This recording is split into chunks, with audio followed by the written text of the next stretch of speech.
आप लोग अपना आंसर शीट निकाल लीजिए ना, जिन लोगों ने कल टेस्ट दिया था अपनी अपनी आंसर शीट जरूर निकाल लीजिए, ताकि आप साथ साथ लास्ट में जब टिक करें ना, फिनिश हो, तो उसके आंसर को आप लिख लीजिएगा ना। हर एक क्वेश्चन आप मान करके चलो, वहां पे भी 2 मार्क्स के रहते हैं, यहाँ पे भी आपके हर एक क्वेश्चन 2 मार्क्स के ना, नेगेटिव मार्किंग वहां भी नहीं है, यहाँ पे भी नहीं है। और क्वेश्चन गलत हो गए तो मार्क्स सबको मिल जाएंगे, ये अच्छी बात है। आइए शुरू करते हैं। हट प्रदीपिका में जो आसन स्वात्मा राम जी ने कहे हैं, वो किनके द्वारा स्वीकृत किए गए? ये मैंने बताया था आपको ना, एक वशिष्ठ मुनि और एक मत्स्येंद्र नाथ ना, ये दो ने स्वीकृत किए हैं। इन्हीं दोनों आसनों का निरूपण यहाँ पे स्वामी स्वात्माराम जी कर रहे हैं ना, तो ए और सी इसका सही उत्तर हो जाता है। 1 का 3। दिए गए विषयों को उन क्रम में लगाएं जिन क्रम में ये ग्रंथों में दिए गए ना। तो सबसे पहले आप केवल यहीं पे बात करते हैं ना, सबसे पहले आपको क्या मिलता है? बाधक तत्व मिलती है। उसके बाद आपको क्या मिलता है? बाधक तत्व के बाद सीधा आसन मिल जाती है, सी। उसके बाद क्या मिलती है? मिताहार मिलती है ना, लास्ट में जब चैप्टर खत्म होने लगता है वहीं पे मिताहार, औपथ्य औपथ्य कारक, पथ्य कारक, योगियों के लिए भोजन, सब चीज वहीं मिल जाती है ना, तो F C B। उसके बाद अगले चैप्टर में आप जैसे ही एंटर करते हैं तो आपको क्या मिलता है? पहले षटकर्म, सॉरी, पहले नाड़ी शुद्धि मिल जाती है ना, पहले नाड़ी शुद्धि मिल जाती है, फिर आपके षटकर्म मिलते हैं, और फिर कुंभक ना, ई और डी। ऐसे क्वेश्चंस को ध्यान रखिए, ये बहुत नया क्वेश्चन है ना, इस तरह के क्वेश्चन आए नहीं है, लेकिन ऐसे क्वेश्चन बनते हैं, तो थोड़ा ध्यान रखिएगा। और ये क्वेश्चन तभी आप कर पाओगे जब आपको टेक्स्ट का एकदम नॉलेज होगा अच्छे से ना। तो F C B A E D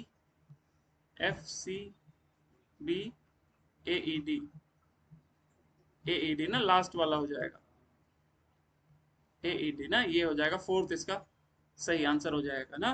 आगे चलते हैं अगले क्वेश्चन में। अगला था आपका षटकर्म का क्रमानुसार, तो ये बताया था ना मैंने, धोती, बस्तिस तथा नेति, फिर त्राटक, नौली और कपाल भाती। तो ये मैंने हटा दिया था, धोती यहाँ पे नहीं थी, और ये हटा दिया था क्योंकि ये आपको याद ही रहता है ना, ये सभी को याद रहता है, तो ये आपको मैंने जान करके नहीं दिया। तो बस्ती था, बस्ती ए यहाँ पे भी है और यहाँ पे भी बस्ती, फिर तथा धोतिर बस्तिस तथा, धोतिर बस्तिस तथा नेति ना, धोतिर, फिर से गलती मैंने लिख दिया ना, धोतिर बस्तिस तथा नेति, फिर त्राटक, नौली और फिर कपालभाति। तो BN, बस्ती नेति, A B, AB है कहीं, ये हो जाता है ना, सेकंड हो जाता है ये गलत लिख दिया मैंने, त्राटक त्राटक दो जगह लिख दिया ना। ओके आगे चलते हैं।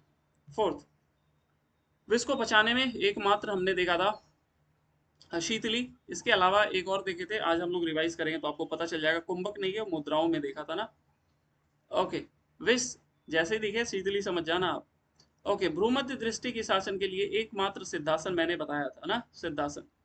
ओके, अब देखिए यहाँ पे सिद्धासन नहीं, तो सिद्धासन के नाम मैंने बताए थे, मुक्तासन, गुप्तासन और वज्रासन। तो यहाँ पे मुक्तासन है तो ये मुक्तासन होगा, जान करके मैंने यहाँ पे सिद्धासन हटा दिया। अगर आपको ध्यान नहीं रहता तो आप चूक जाते ना।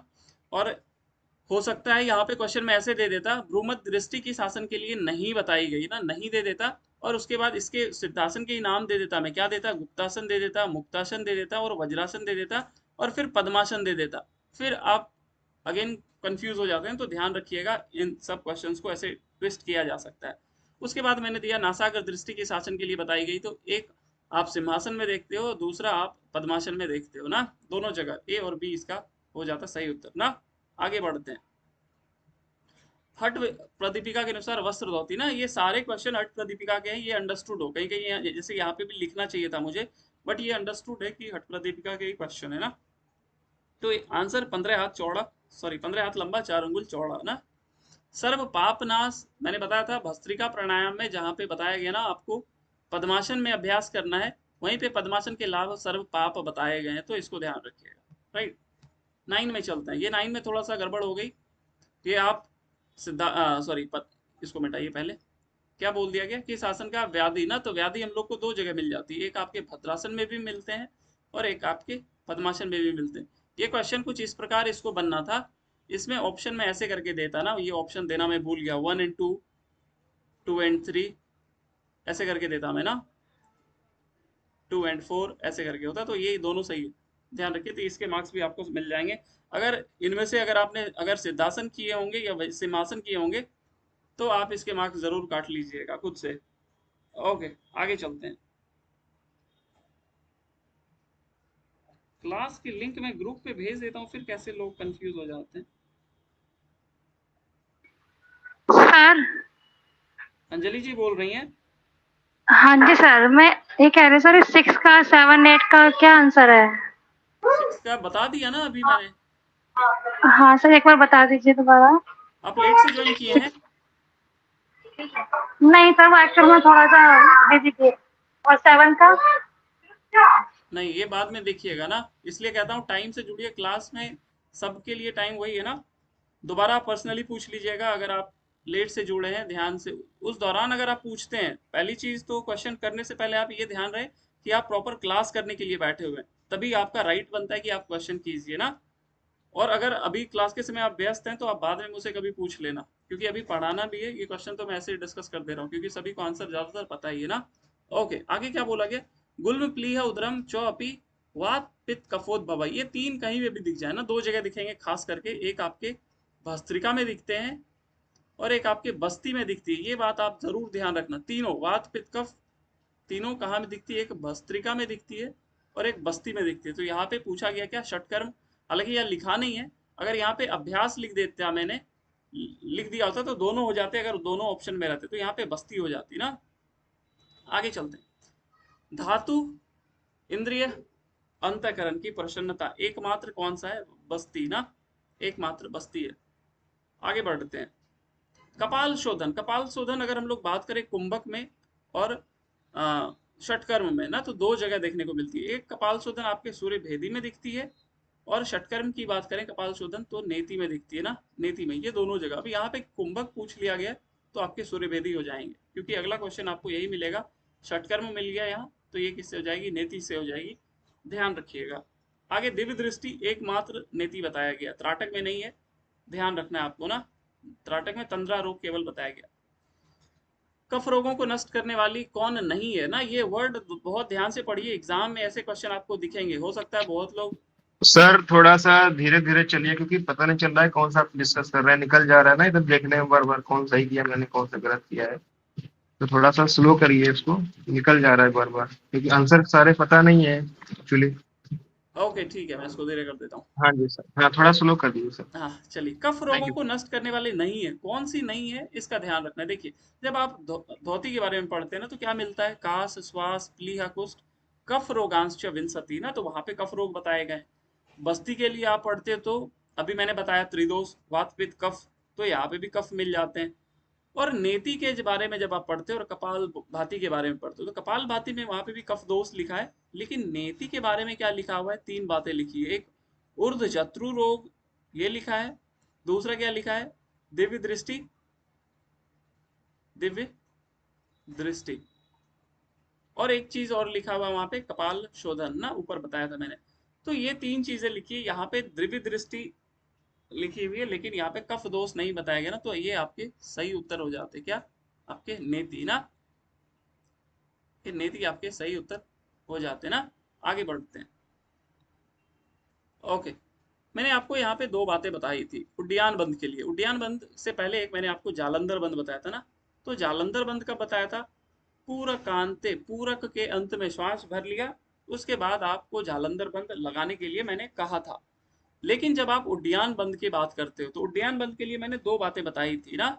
एक आप कब बोलते हो? कुंभकांते, कुंभक आंते ना, कुंभकांते। और कब बताया था? रेचक आदो, रेचक के प्रारंभ में ना। तो कुंभकांते और रेचक आदो, ये दोनों आपके सही उत्तर हो जाते हैं यहाँ पे। तो बी और सी आपका यहाँ पे सही आंसर हो जाता था। इसको जरूर ध्यान रखिएगा।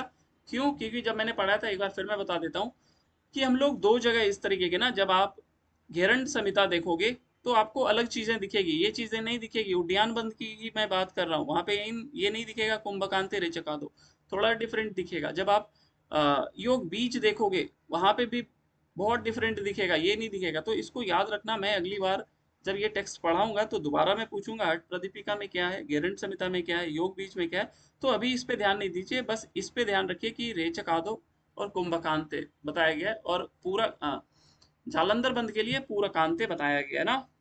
आगे चलते हैं। 17 क्वेश्चन।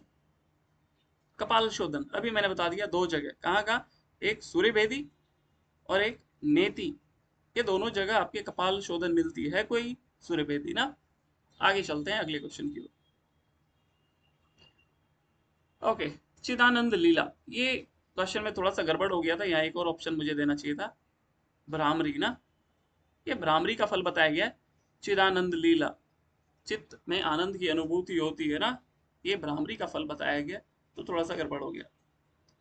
फिर सुख प्रदा, सुख प्रदा किस कुंभक के लिए बोला गया, तो भस्त्रिका भ्रामरी। फिर मूर्छा जो होता है ना अगला, ये वर्ड मूर्छा के लिए बोला गया, सुख प्रदा आनंद लीला आपके भ्रामरी के लिए बोला गया, ध्यान रखिए इंपॉर्टेंट है। आगे चलते हैं अगले क्वेश्चन की ओर। हठ प्रदीपिका के अनुसार प्राणायाम के कितने अंग बताए गए, यहाँ पे मैंने 3 बातें बताई थी। एक तो प्राणायाम के कितने अंग हो गए, तो ये 3 होंगे, कौन कौन, पूरक, रेचक और कुंभक। अगर आपसे पूछा जाएगा कुंभक के कितने प्रकार बताए गए, सुनिए ध्यान से, कुंभक के अंग बोलते, ये कुंभक के प्रकार कितने, तो ये 2 हो जाएंगे, क्या, सहित और केवल, कुंभक के प्रकार ना। अब पूछा जाएगा हठ प्रदीपिका में कुल कितने कुंभक की चर्चा है, कितने कुंभक मिलते हैं, तब हो जाएगा 8। ये 3 अलग अलग क्वेश्चन है, इसको ध्यान रखिएगा। प्राणायाम के अंग 3 हो गए, पूरक, रेचक, कुंभक।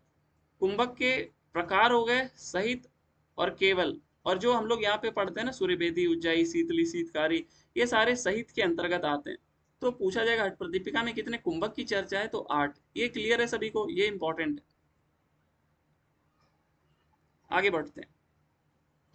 हठ सिद्धि के लक्षण ना, यहाँ से 1 बार 2 बार क्वेश्चन आया हुआ है, तो बेहतर है आप इसका सीक्वेंस याद कर लीजिए। यहाँ पे सीक्वेंस में लगाना है ना, तो सबसे पहले मैंने बोला था वपु कृशत्वम, फिर वदने प्रसन्नता, नाद स्फुटत्वम, नयने सुनिर्मले, आरोग्यता बिंदु, इसी में आगे ना आरोग्यता, फिर बिंदु, बिंदुजय, फिर अग्निदीपनम, अग्निदीपनम, फिर नाड़ी विशुद्धि, हठ सिद्धि लक्षणम। अब आप इसको लगा लीजिए, वपु कृशोत्तम है कहीं तो बी हो जाएगा, वदने प्रसन्नता डी हो जाएगा, नाद स्फुटत्वम है कहीं ए हो जाएगा, नयने सुनिर्मले ई हो जाएगा, फिर आरोग्यता, आरोग्यता और कहाँ कहाँ बताई थी, कोई अनम्यूट करके बताते हैं एक बार जल्दी से, कोई भी बता दीजिए। सर आसन के कंप्लीट लाभ में और पश्चिमोत्तानासन। उसके अलावा और किसी को याद आ रहा है कहीं, और किसी को, नाड़ी शुद्धि में भी बताई गई है बहुत सर। बढ़िया, नाड़ी शुद्धि के चिन्ह में भी बताया गया ना, नादादि व्यक्ति और आरोग्यम ना, ये 3, और एक यहाँ पे आरोग्यता हठ सिद्धि के लक्षण में भी है ना। तो ये देख लीजिए बी डी ए ई आरोग्यता, फिर बिंदु जय, फिर एफ, फिर हो गया बिंदु जय, नैने सुनिर्मल, कुछ छूट गया क्या, नाद स्फुटत्वम, वदने प्रसन्नता, नाद स्फुटत्वम, B D A E F, क्या छूट रहा है, ए बी सी सी, अच्छा आरोग्यता बिंदु, हाँ यहाँ पे सी हो जाएगा, B D A C, B D A E, B D A E, B D A E, B D B D A E, ये हो जाएगा, डी हो जाएगा इसका ना, अगर आपने लगाया तो उसको सही कर लीजिए। आगे बढ़ते हैं अगले क्वेश्चन पे। ओके, तीनों ग्रंथियों का भेदन एकमात्र आपके भस्त्रिका प्राणायाम, इसके बारे में और भी बताया था ना, ब्रह्मनाड़ी के मुख पे लगा हुआ कफ को हटाता है, कुंडलनी जागरण एकमात्र कुंभक ना, कुंडलनी जागरण। उसके बाद यहाँ पे और बातें बताई थी, वात पित्त कफ ना, ये 2 जगह मिलती है वात पित्त कफ, एक बस्ती एक भस्त्रिका, ये सारे लाभ बताए गए ना, ये सारे लाभ भस्त्रिका के ही हैं। और इससे संबंधित एक प्रैक्टिस में भी है जो आगे अभी क्वेश्चन में आपको दिखाऊंगा ना, तो भस्त्रिका हो जाएगी। आगे कुंडलनी जागरण किस कुंभक, अगेन यही भस्त्रिका, अभी बताया थोड़ी देर पहले ना। अब देखिए भस्त्रिका प्राणायाम कुंभक के अंत में किस उंगली का प्रयोग करने के लिए कहा गया, भस्त्रिका करना कैसे, पहले देखिए ये बताया गया था कि आप क्या करेंगे, लोहार की धोगनी के भांति पूरक रेचक करेंगे, ये बताई गई थी। उसके बाद जब आप क्या करो, प्रैक्टिस खत्म हो तो 1 राउंड सूर्य भेदी कर लेना है।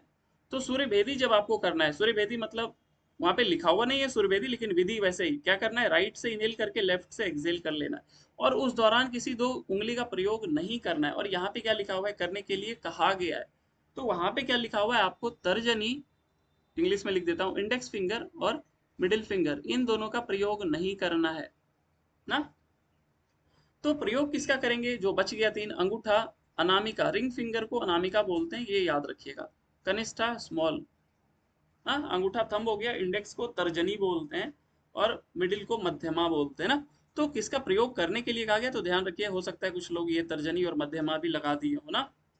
ओके, ए हो जाएगा इसका सही उत्तर। अंत में आप अपने स्कोर जरूर हमें मैसेज कीजिए।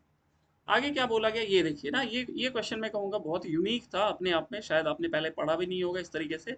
किस कुंभक में बाएं नासिका से रेचक करने के लिए नहीं कहा गया है? सूर्य भेदी में तो हम लोग जानते ही हैं कि राइट से इनहेल लेफ्ट से एक्सेल, तो ये तो होगा ही होगा। उज्जयी में क्या बोला गया ना कि आप जब श्वास लो तो ऐसा लगे गले से जा रही, तो ये भी नहीं होगा ना।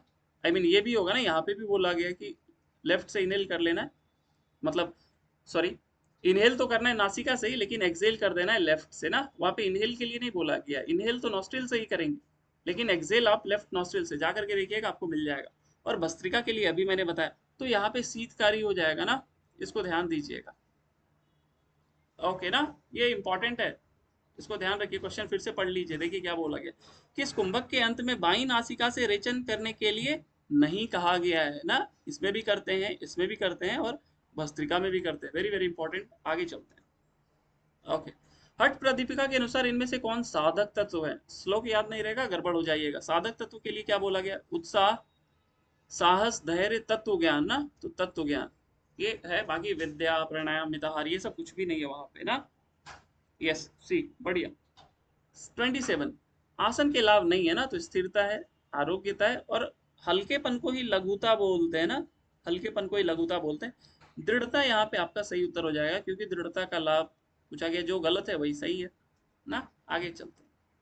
इनमें से कौन आसन श्रेष्ठ है? तो हम लोग जानते हैं श्रेष्ठ के लिए 4 आसन बोला गया, सिद्धासन, पद्मासन, सिंहासन और भद्रासन, ये 4 आसन बोले गए। तो स्वस्तिकासन नहीं होगा, मयूरासन नहीं होगा, मत्स्येंद्र नहीं होगा, तो यहाँ पे सिंहासन हो गया ना, बी। गुड। आगे चलते हैं अगले क्वेश्चन की ओर। मोक्ष कपाट भेदन, ये एकमात्र सिद्धासन का लाभ बताया गया। सिद्धासन के लिए और बातें बोली गई है क्या? 72,000 नाड़ियों का शोधन करता है। इसके अलावा एक और क्वेश्चन आगे मिलेगा, वहां पे मैं बता दूंगा। 72,000 नाड़ियों का शोधन, यहाँ भ्रूमध्य दृष्टि बताई गई है, और तीनों बंद अनायास लग जाते हैं, ये मिलेगा वैसे आगे। तो अभी के लिए बस मोक्ष कपाट का भेदन ना, ये याद रखिए। क्यों? ये बहुत जरूरी है, जो यहाँ पे बातें मैंने लिखी है ना, मोक्ष कपाट का भेदन, क्योंकि यही बात आपको घेरंड संहिता में भी दिखेगी। कहाँ पे दिखेगी? आकाशीय धारणा, आकाशीय धारणा, और वहां पे भी सिद्धासन का लाभ दिखता है आपको घेरंड संहिता में। गोरक्ष संहिता में भी यही बातें दिखेगी। कहाँ पे? सिद्धासन में दिखेगी। और आकाशीय धारणा ना, धारणा भी पढ़ेंगे हम लोग जब आप घेरंड संहिता पढ़ोगे ना, तो वहां पे ये वर्ड लिखा हुआ है। तो क्वेश्चन बहुत खतरनाक बन सकते हैं यहाँ से। तो हालांकि इस पे अगर आप पहले पढ़ चुके हैं तो जाकर के देख लीजिएगा, नहीं पढ़े तो मैं आपको वैसे भी पढ़ाऊंगा ना। तो ये सिद्धासन हो जाएगा इसका सही लाभ। आगे चलते हैं। दूसरे लोग सिद्धासन को अन्य किस नामों से नहीं बुलाते हैं ना, तो वज्रासन, मुक्तासन और गुप्तासन से तो बुलाते ही बुलाते हैं, कमलासन से नहीं बुलाते, तो कमलासन आपका सही उत्तर हो जाएगा, सी ना। बढ़िया। ये देखिए, ये मैंने जान करके संस्कृत में लिख दिया था, अगर आप संस्कृत नहीं पढ़ पाएंगे तो थोड़ा सा दिक्कत हो जाएगा। क्या लिखा हुआ? द्वासप्त सहस्त्रानाम, मतलब 72,000। ये मैंने बोला भी था, अगर आपको समझ में नहीं आया तो आप पूछ लो ना। 72,000 नाड़ियों का मल शोधन, एकमात्र सिद्धासन, यस, एक ना। गुड। अब देखिए, ये वर्ड पढ़ना सीख जाइएगा ना, तभी आपको मजा आएगा। क्या बोला गया? बंद त्रयम अनायासात, अनायास ही तीनों बंद लग जाते हैं, तो एकमात्र सिद्धासन से अनायास लग जाते हैं ना। ये वर्ड पढ़ना सीखिए, अनायास लग जाते हैं। और आगे फिर क्या बोला गया? सिद्धासन किस आसन को? गोरक्ष आसन, ये तो इजी था। गोरक्ष आसन एकमात्र आपका भद्रासन को बोला गया, गोरक्ष आसन। अगेन, बंद त्रित तय संधानम कुरुते च उत्तमम च उत्तमम ना, तो ये किसके लिए बोला गया? दो चीज मैंने बताई। अनायास वर्ड दिखेगा, अनायास मतलब हो जाता है क्या? अपने आप, अपने आप। और अनायास का एक वर्ड और समझे तो बिना परिश्रम के ना, बिना परिश्रम के, बिना परिश्रम के जो हो ना, उसको अनायास बोलते हैं, अपने आप ना। या ज्यादा मेहनत नहीं करना पड़े, हाँ, ज्यादा मेहनत, ज्यादा स्ट्रगल नहीं करना पड़े, उसको अनायास बोलते हैं, राइट। तो सिद्धासन सिद्ध हो जाती है, तो तीनों बंद अनायास लग जाते हैं।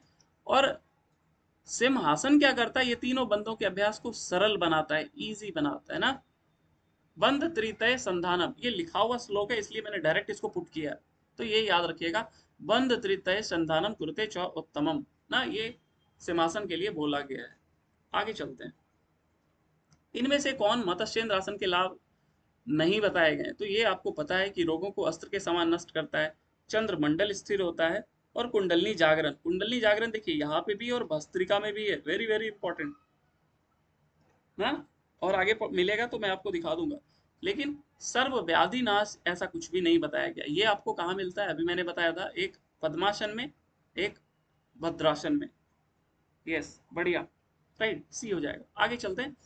हठ प्रदीपिका के अनुसार इनमें से कौन श्रेष्ठ आसन नहीं है? तो श्रेष्ठ आसन कौन नहीं है, देखिए यहाँ पे अगेन मैंने ये मुक्तासन, वज्रासन और गोरक्षासन, हम लोग जानते हैं ना कि ये दो तो सिद्धासन के ही नाम हो गए। गोरक्षासन आपके क्या हो गए, भद्रासन। तो ये तो हम लोग जानते हैं ना, पद्मासन, वज्रासन, मुक्तासन और भद्रासन, सॉरी सिंहासन, आई मीन सिद्धासन, सिंहासन, पद्मासन और भद्रासन, ये तो मिलते ही मिलते हैं।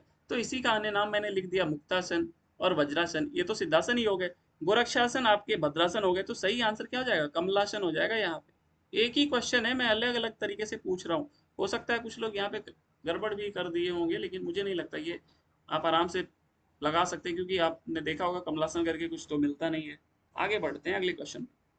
अब क्या बोला गया, हाँ इसकी मैं बात कर रहा था कि हठ प्रदीपिका के अनुसार नियमित रूप से आत्मा का ध्यान, जहां पे लिखा हुआ था आत्मध्यायी, फिर मिताहार और सिद्धासनादि योगी जो सिद्धासन का अभ्यास करते हैं ना, उनको कितने वर्षों में, ये वर्ड इंपॉर्टेंट है ना, कितने वर्षों में कौन सी अवस्था की प्राप्ति हो जाती है, ये भी क्वेश्चन दिया जा सकता है ना। आरंभा, घटा, परिचय, निष्पत्ति।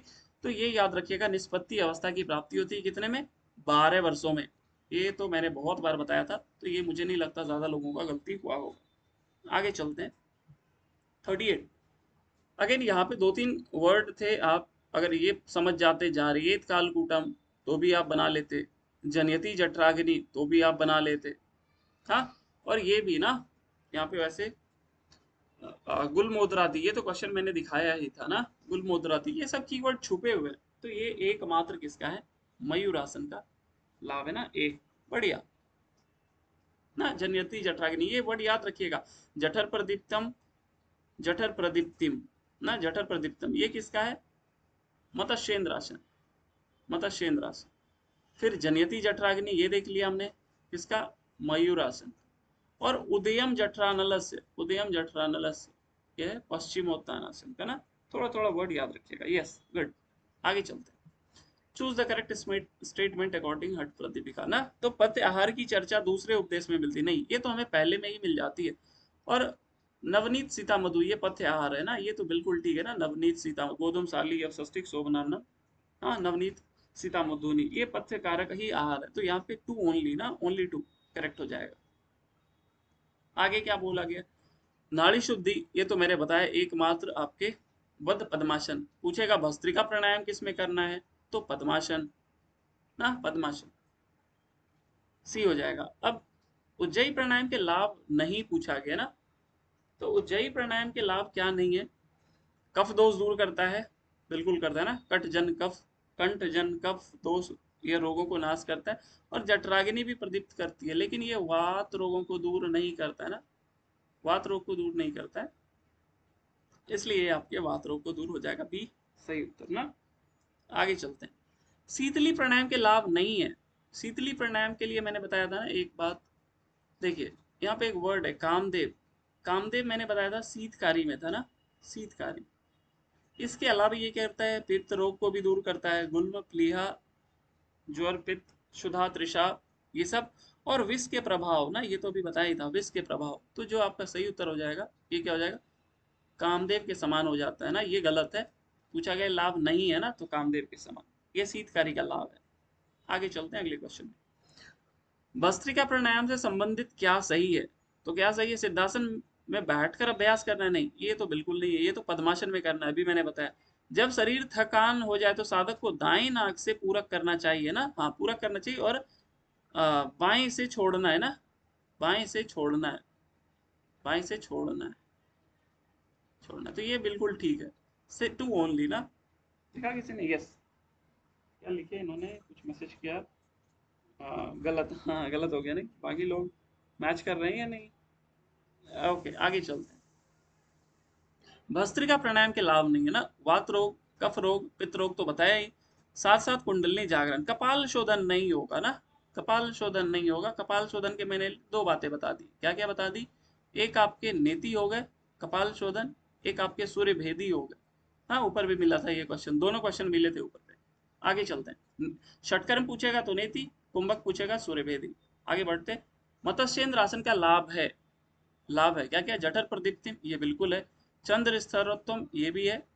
ये अभी देखा हम लोग, मयूर आसन का लाभ है ना, मयूर आसन का लाभ है। और रोगों को अस्त्र के समान नष्ट करता है। तो 1 2 4 है, 1 ये सी हो जाएगा ना इसका, 1 2 4। आगे चलते हैं। नाड़ी जलोदर धातुगत दोष विनाशनम ना, अभी हम लोगों ने देखा गच्छता तिष्ठता, यह एक ही है, उज्जयी।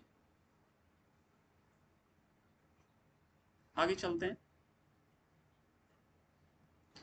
वायु के प्रकोप से होने वाले रोगों को क्रम से लगाएं, ये भी 2 बार आया हुआ क्वेश्चन है। तो हठ प्रदीपिका को क्वेश्चन है ना, तो आप इसको एच से शुरू कीजिएगा ना, तो एच से क्या हो गया? हिक्का। बस हिक्का वर्ड याद रखिएगा तो थोड़ा बहुत एलिमिनेशन भी कभी कभी काम आ जाता है ना। हालांकि यहाँ मेरे केस में एलिमिनेशन उतना वर्क नहीं करेगा क्योंकि मैं थोड़ा दूसरे तरीके से ऑप्शन प्रिपेयर करता हूँ। तो हिक्का हो गया। उसके बाद क्या हो जाएगा? श्वास ना, श्वास और फिर कास, इतना कर लेंगे फिर आपका आंसर बन जाएगा ना। तो हिक्का सेकंड, श्वास फर्स्ट, कास 3, 2 1 3, 2 1 3 ना, ये हो जाएगा आपका सही उत्तर, डी हो जाएगा। राइट, आगे चलते हैं।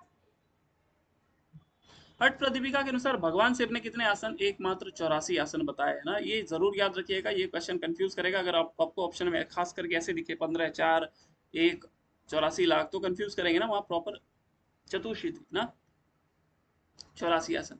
ये मैंने बार बार आपको बता दिया, क्या बोला गया है?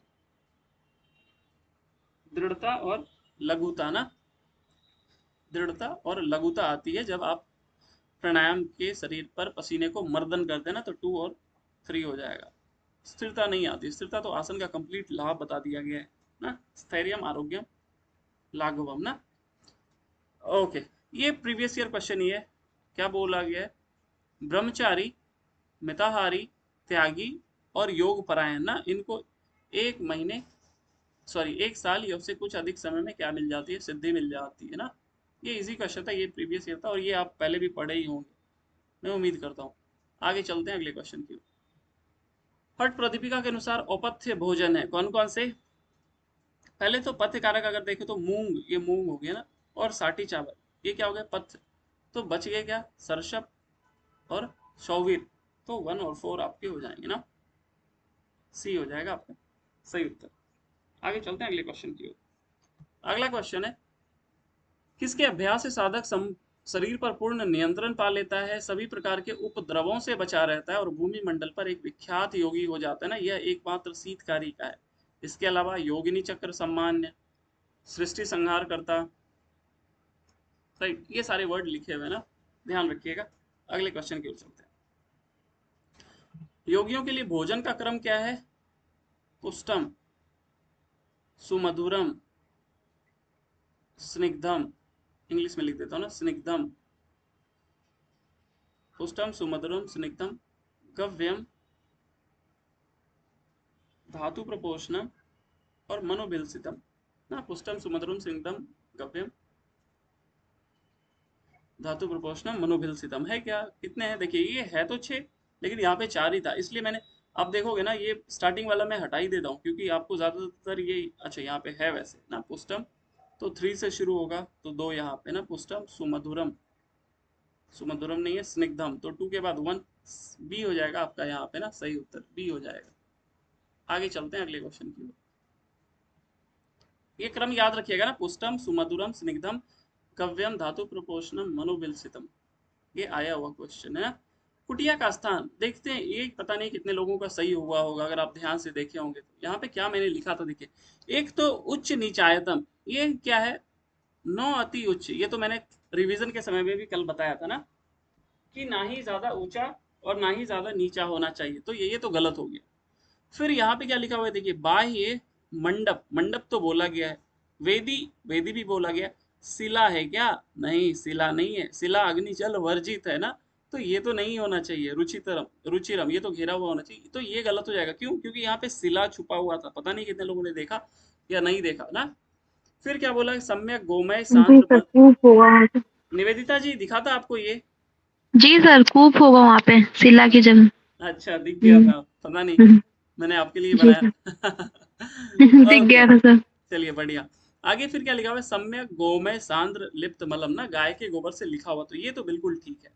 फिर यहाँ उपद्रवे नहीं होना चाहिए, निरुपद्रवे ना, ये मैंने कल रिवाइज भी कराया था, निरुपद्रवे होता तो यहाँ पे 3 ओनली होता ना, 3 ओनली है, 3 ओनली ना।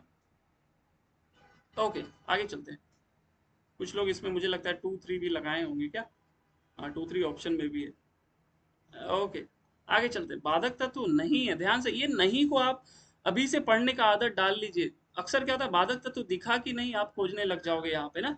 तो बाधक तत्व नहीं है, तो बाधक तत्व क्या क्या है, अत्याहार, प्रयासश्च, प्रयास है बाधक, प्रजल्प, नियम आग्रह और जनसंग ना। जनसंग क्या है, आपके बाधक तत्व है। और जनसंग परित्याग की जब आप बात करते हो तो ये साधक तत्व हो जाता है ना। तो ये डी आपका सही उत्तर हो जाएगा, राइट। अगले क्वेश्चन की ओर चलते हैं। अगला क्वेश्चन क्या बोले, हट प्रदीपिका के अनुसार इनमें से कौन हट सिद्धि के लक्षण नहीं है ना। तो हट सिद्धि के लक्षण मैंने इंग्लिश में ही लिख देता हूँ, हिंदी में बोल देता हूँ ना। तो कायस्य कृस्ता, फिर कांतिस तथा, फिर यथेष्ट धारणम वायु, फिर अनलस्य प्रदीपनम, जठराग्नि लिख देता हूँ, अनलस्य प्रदीपना, फिर नादादि व्यक्ति और आरोग्यम। आरोग्यम देखिए यहाँ पे भी आया ना, आरोग्यता, पश्चिमोत्तान आसन में भी आया ना आरोग्यता, हट सिद्धि के लक्षण में भी आया आरोग्यता, और आसन का कंप्लीट लाभ आरोग्यता। तो यहाँ पे क्या बोला कि हट सिद्धि के लक्षण बताए गए हैं। कौन से हट सिद्धि के लक्षण है, तो आरोग्यम ना, आरोग्यता। आगे चलते हैं, सर ये बताइए। कुछ नहीं सर, ये नाड़ी शुद्धि का था ना, हार्ट शुद्धि का वो है, वो अच्छा सॉरी पुरुषोत्तम। सॉरी, एक सेकंड, हाँ। आप ये अच्छा, पूरा हट लिख सिद्धि दिए। के, हाँ, वपु कृषोत्तम वदे पर नाद मैंने हम्म, अच्छा सॉरी, हाँ, ये नाड़ी शुद्धि है ना। नाड़ी शुद्धि के चिन्ह ये से। नाड़ी शुद्धि, हट सिद्धि वाला ऊपर लिख दिया था, मैं फिर भी एक बार बता देता हूँ जल्दी जल्दी ना। वपु कृषोत्तम वदने प्रसन्नता, नाद सुटोत्तम नैने सुरेंद्रमले, आरोग्यता। वैसे यहाँ पे आंसर चलिए आ गया किसी तरीके से, आरोग्यता ही ना। यस, हट सिद्धि लिखा हुआ है, ये पढ़िएगा ना, हट सिद्धि लिखा हुआ है, मैंने यहाँ पे नाड़ी शुद्धि लिख दी। Anyway, thank you. आगे चलते हैं, इनमें से कौन बाधक तत्व हैं। तो बाधक तत्व हैं तो कौन सा है, आलस्य नहीं, ऐसा करके नहीं बताया गया, सुनने में लगता है, भ्रांति भी सुनने में लगता है लेकिन नहीं। बाधक तत्व अत्याहार प्रयास, प्रयास आपके बाधक तत्व हो जाएंगे। संशय भी यहाँ पे नहीं बताया गया, लेकिन यहाँ पे प्रयास जरूर बताया गया।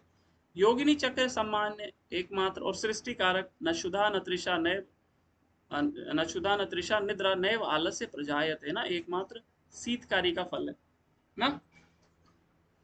सेकंड लास्ट, 15 आसनों में कितने आसन का लाभ नहीं बताया गया है ना, कितने आसन का लाभ नहीं बताया गया, 7, बाकी 8 के बताए गए।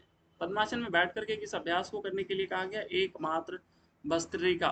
तो यहाँ पे 60 क्वेश्चन थे मुझे लगता है, 60 क्वेश्चन बोले तो 120 मार्क्स थे। 120 में आप जो 4 क्वेश्चन गलत हुए उसके मार्क्स आप जोड़ लीजिए, बाकी आप सभी अपना मार्क्स अगर काउंट किए हैं तो जोड़ करके 2 मिनट के अंदर भेजिए जरा, तो मैं देखूं कितने टॉपर मिले हैं हमें।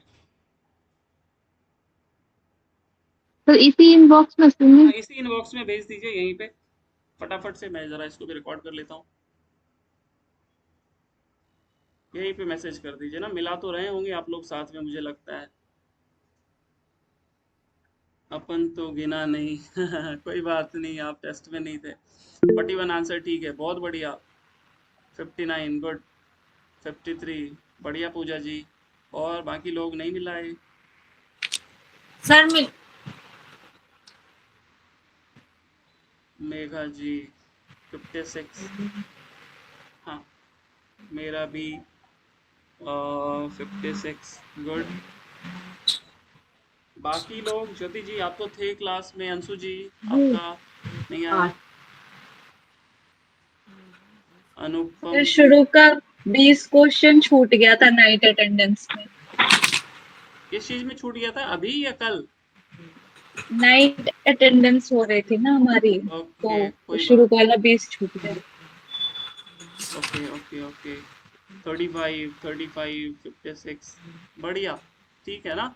अगर यहाँ पे ना देखो, ये क्वेश्चन आप इस तरीके से देखे नहीं है, जैसे 60 क्वेश्चन था ना, अगर आपका 30 एबव आ रहा है ना, 50 एवब आ रहा है तो समझो कि आपका अच्छा आ रहा है। अब आप उसको और अच्छा करने का प्रयास करो, और ये कब होगा, जब आप बार बार चीज़ों को रिवाइज करेंगे ना। ओके, आइए क्लास को स्टार्ट करते हैं। अगेन ना, आज आपका टेस्ट हुआ ना, अब आपका अगला टेस्ट कब होगा, जब आपको मैं मुद्रा पढ़ा दूंगा और नादानुसंधान पढ़ा दूंगा। ध्यान से सुनिए, फिर मुद्रा और नादानुसंधान, या हो सकता है इसमें चारों में मिला दूं, आसन, कुंभक, मुद्रा और नादानुसंधान ना, ये चारों मिला करके आपका टेस्ट हो सकता है शायद हो जाए अगली बार। तो साथ साथ चीजों को याद करते रहिएगा तो बेहतर है ना। ओके, आइए, हम लोगों ने तृतीय उपदेश शुरू किया था। तृतीय उपदेश आपकी मुद्राएं ना, और मैंने बताया था कि यहाँ पे 10 मुद्राएं की चर्चा देखने को मिलती है। ओके, यहाँ पे क्या बोला था मैंने कि जैसे समस्त पृथ्वी का आधार किसको बोला गया है, शेषनाग को ना, शेषनाग को क्या बोला गया, पृथ्वी का आधार। उसी प्रकार सभी तंत्रों का आधार ना, सर्वेशाम योग तंत्रा नाम, पूरे तंत्रों का आधार किसको बोला गया, कुंडलिनी को बोला गया, कुंडली को, हाँ, कुंडलिनी शक्ति को तंत्र का आधार। तो क्वेश्चन ऐसे बनेगा, हठ प्रदीपिका के अनुसार तंत्रों का आधार क्या है, गुरु, कुंभक, प्राणायाम, कुंडली ना, प्राण, ऐसे करके सुषुम्ना, कुछ भी दिया जा सकता है, तो कुंडली लिखा हुआ है, वर्ड को ध्यान रखिएगा। फिर क्या बोला गया कि जब गुरु के प्रसाद से क्या होती है, कुंडलिनी जग जाती है ना, कुंडलिनी शक्ति जग जाती है, तो क्या होती है, सर्वाणी पद्मानी विद्यन्ते, सारे पद्म क्या होते हैं, खुल जाते हैं, और ग्रंथियों का भेदन हो जाता है ना।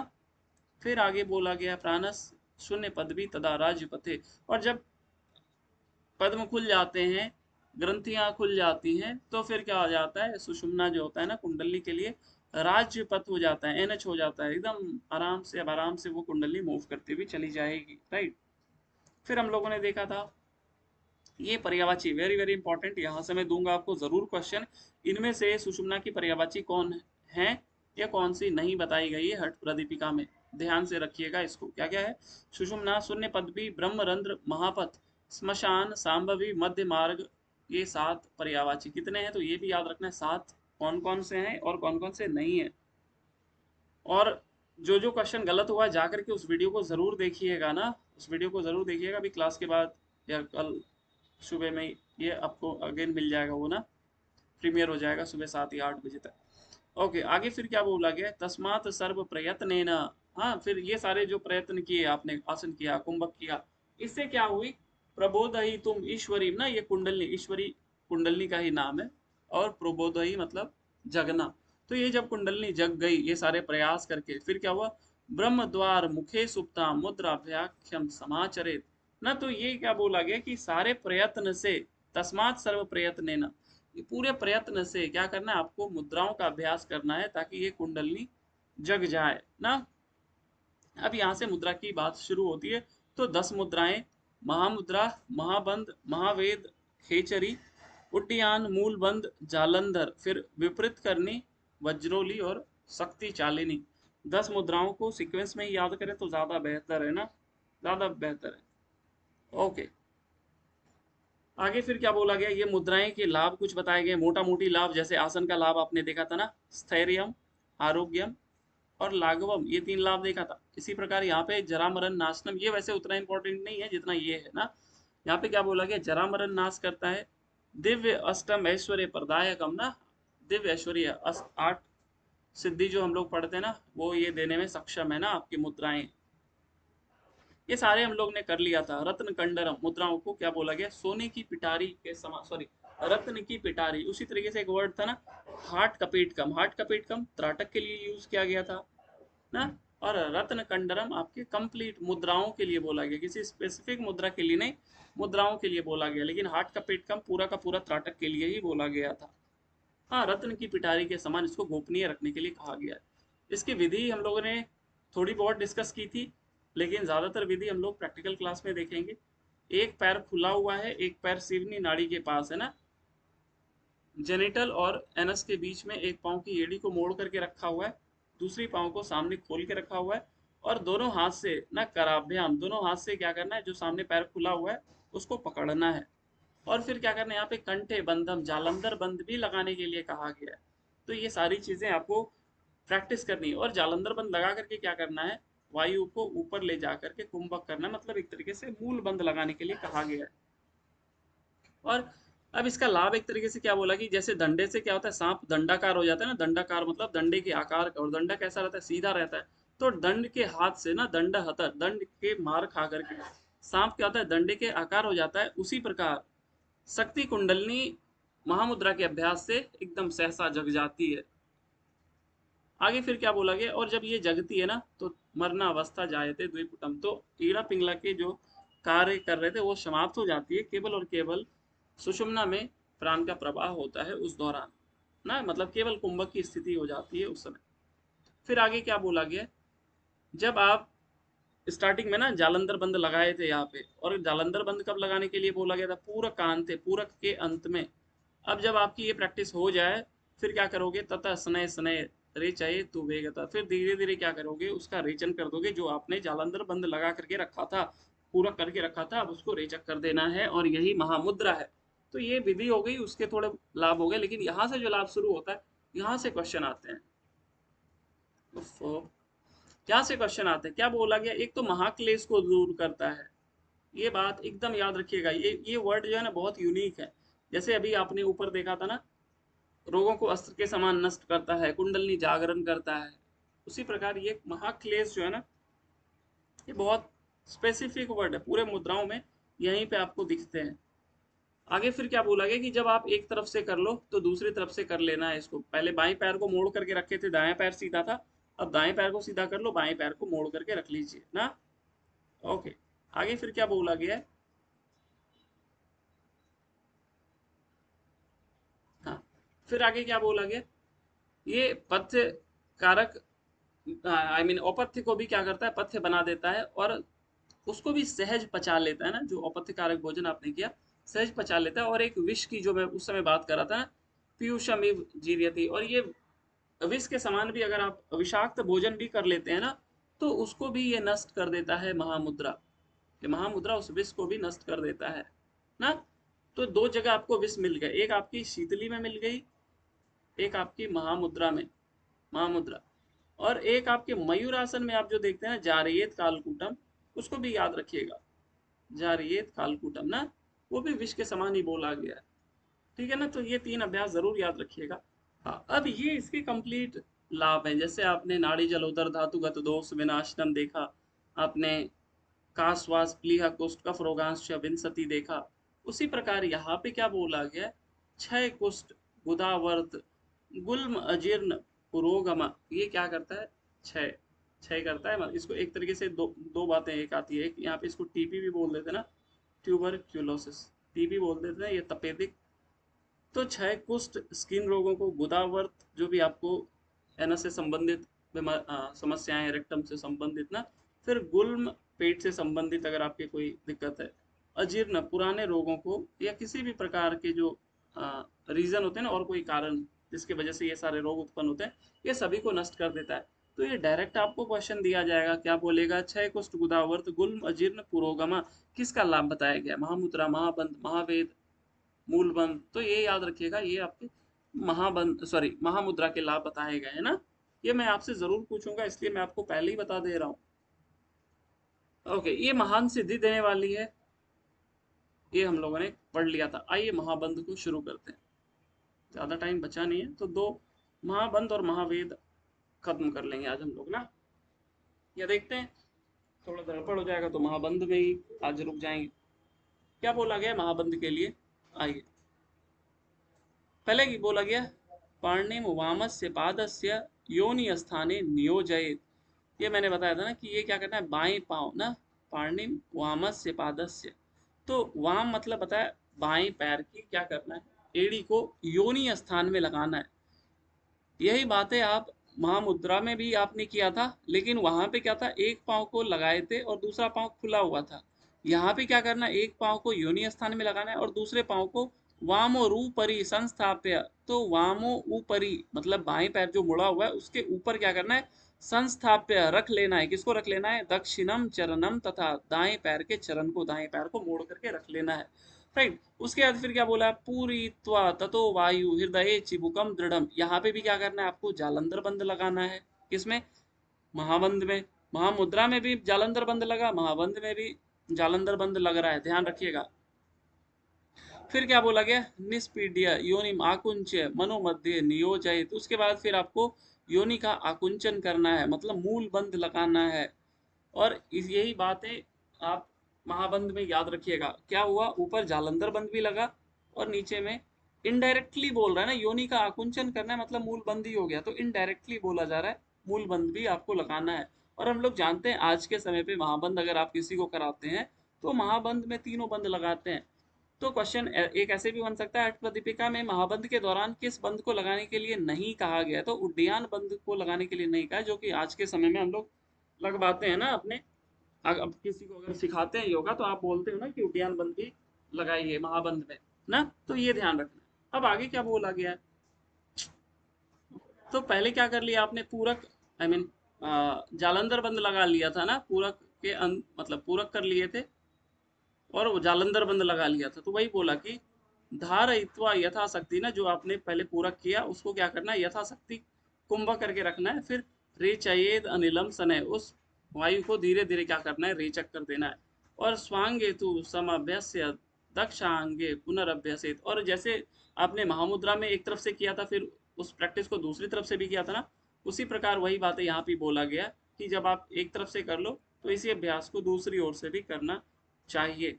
तो दोनों में कॉमन क्या था, दोनों में आप जालंधर बंद लगाए थे, महामुद्रा में भी महाबंध में भी, ये बात ध्यान रखिएगा। ओके, आगे फिर क्या बोला गया, मत मत ऋतु के सांचित कंठ बंध विवर्जयेत। यहाँ पे एक अन्य मत भी बोला गया ना, मत मत्र मतलब अन्य लोगों के अनुसार क्या बोला गया कि यहाँ पे आप कंठ बंध जब आप लगाते हैं ना तो कंठ बंध ना लगा करके राजदंत स्थित जिह्वा, तो राजदंत में क्या करना है, जिह्वा को ना एक तरीके से ऊपर पैलेट होता है ना जहाँ पे आप मतलब आपकी जीभ के ठीक ऊपर ना जो स्पेस होता है उसको हम लोग पैलेट बोलते हैं ना, उसी को राजदंत बोल लेते हैं। तो वहां पे जीवा को लगाना क्या बोला गया है, बंदस्ततो भवेदिति, वो जीवा लगाना ज्यादा श्रेयकर होता है जब आप ऊपर पे लगाते हैं ना, वही बात बोला गया। ये अन्य मतों के अनुसार है तो ये ज्यादा इंपॉर्टेंट नहीं ना। इस संदर्भ में कुछ लोगों का मत क्या है, जालंधर बंद ना लगा करके, राइट, पहले जो बताया था जालंधर बंद लगाना है, तो ये वैसे उतना इंपॉर्टेंट नहीं है, बस ये ध्यान रखना है आपको, एग्जाम के दृष्टिकोण से वो उतना इंपॉर्टेंट नहीं। तो क्या बोला, जालंधर बंद ना लगा करके जीवा को आगे के दांतों में लगाना क्या होता है, श्रेयकर होता है। तो पहले वाले ने बताया कि जालंधर बंद लगाना है, कुछ लोगों का ये भी मानना है कि जालंधर बंद नहीं लगाना है ना, तो ये उतना इंपॉर्टेंट नहीं है। लेकिन अब जो लाइन मैं पढ़ने के लिए जा रहा हूँ ये बहुत इंपॉर्टेंट है, वेरी वेरी इंपॉर्टेंट, और यहाँ से क्वेश्चन आया हुआ है। क्या बोला गया कि अयम तु सर्वनाड़िम ऊर्ध्व गति निरोधक, ये क्या बोला गया, हम लोग जानते हैं ना कि जो आपके प्राण का प्रवाह होता है ये सारी नाड़ियों में होता रहता है ना, तो यहाँ पे वो एनर्जी कभी भी स्टोर नहीं होती है जिससे कि आपकी कुंडलनी शक्ति जागृत हो।